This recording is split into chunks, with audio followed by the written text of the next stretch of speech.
वो 5 कंडीशन जिसके फुलफिल होने से अमलगमेशन मर्जर बन जाता है या अमलगमेशन को मर्जर बोला जाता है। उसमें पहला कंडीशन है वेंडर का सारा asset and liability purchasing company का हो जाएगा। रिपीट, वेंडर का सारा assets and liabilities purchasing company का हो जाएगा। All the assets and liabilities of the vendor company shall be transferred to the purchasing company. इसमें ये जो सारा है ना बहुत इंपॉर्टेंट है। Here all means all. Anything less than all is not all. 99 is not 100. ठीक है। 2,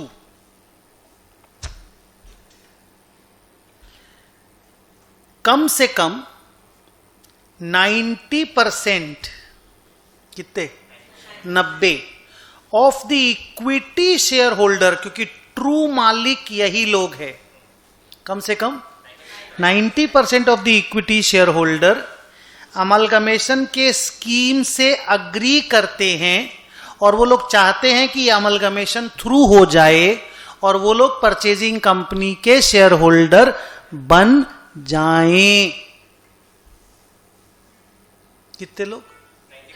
कम से कम 90%। मतलब अप्रूवल रेशियो बहुत हाई होना चाहिए। 90% लोग स्कीम के साथ अग्री करना चाहिए। ये जो बात हो रही है तो स्कीम बनेगा ना, जैसे स्कीम ऑफ इंटरनल रिकंस्ट्रक्शन बन के कोर्ट में जाता था ना, वैसे स्कीम ऑफ अमलगमेशन बनता है। तो स्कीम को अप्रूवल करने वाले लोग शेयर होल्डर कम से कम 90% shareholder of the vendor company होने चाहिए। वेंडर कंपनी के 90% shareholder should agree to become the shareholder of the purchasing company. इसको बोलते हैं हम लोग at least 90% of the equity shareholders of the vendor company should agree to become the equity shareholders of the purchasing company.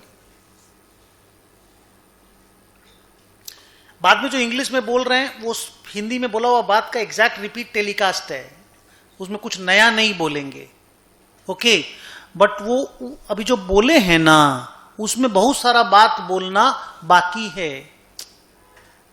Hello, ये जो बोल रहे हैं ऊपर ऊपर से बोल रहे हैं, इसके अंदर अभी घुसना बाकी है। 3, लेकिन ये समझ लोगे तो 90% काम हो जाएगा। अंदर घुस के 10% ही हासिल होगा और उस 10% का एग्जाम में कोई रेलेवेंस नहीं। ओके। 3, वेंडर कंपनी का जो इक्विटी शेयर होल्डर लोग हैं उनको परचेजिंग कंपनी से इक्विटी शेयर छोड़ के और कुछ भी नहीं मिलेगा।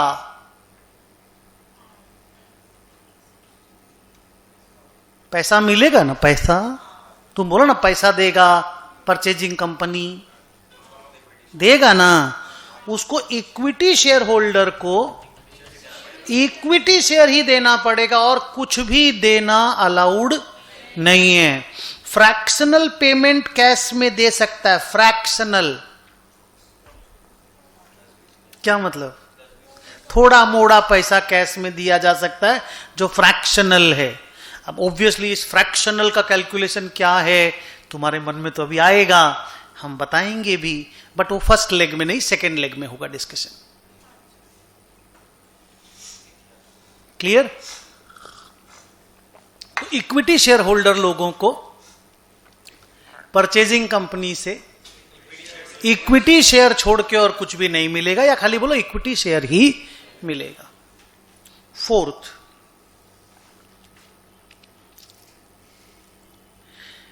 वेंडर कंपनी का जो asset and liabilities purchasing company के पास चला जाएगा उसके कैरिंग अमाउंट में कोई चेंजेस नहीं होगा other than minimal changes which is allowed as per AS 14।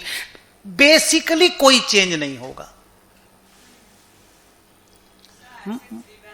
कुछ नहीं होगा।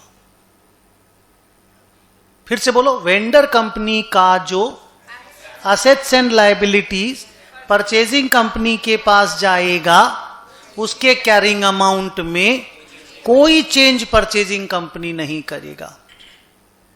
वहां 1200 करोड़ में लिखा है लैंड एंड बिल्डिंग, तो यहां 1200 करोड़ में लिखा जाएगा।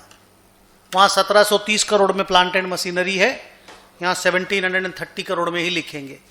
वहां 40 करोड़ की इन्वेंट्री है, 40 करोड़ में लिखेंगे। जल्दी, वहां डेटर 16 करोड़ का 16 करोड़ में लिखेंगे।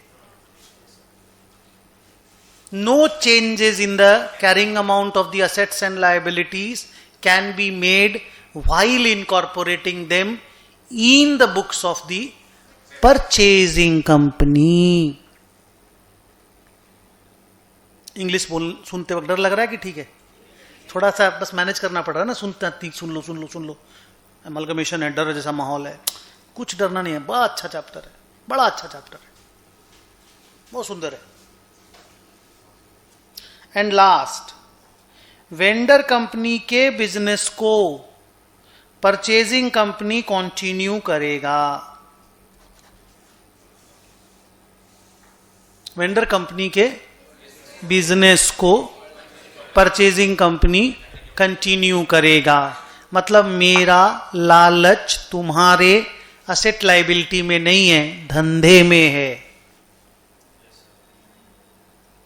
हम तुम्हारा लैंड देख के तुमको नहीं खरीदे हैं, हम तुम्हारा मैन्युफैक्चरिंग देख के तुमको खरीदे हैं। I am not buying your land bank, I am buying your business. तो वेंडर कंपनी के बिजनेस को परचेजिंग कंपनी कंटिन्यू करेगा। अगर ये पांचों कंडीशन फुलफिल हो जाता है तो मर्जर है, वो अमलगमेशन नहीं हुआ, परचेज है। जैसे ए बी मिल के सी बना,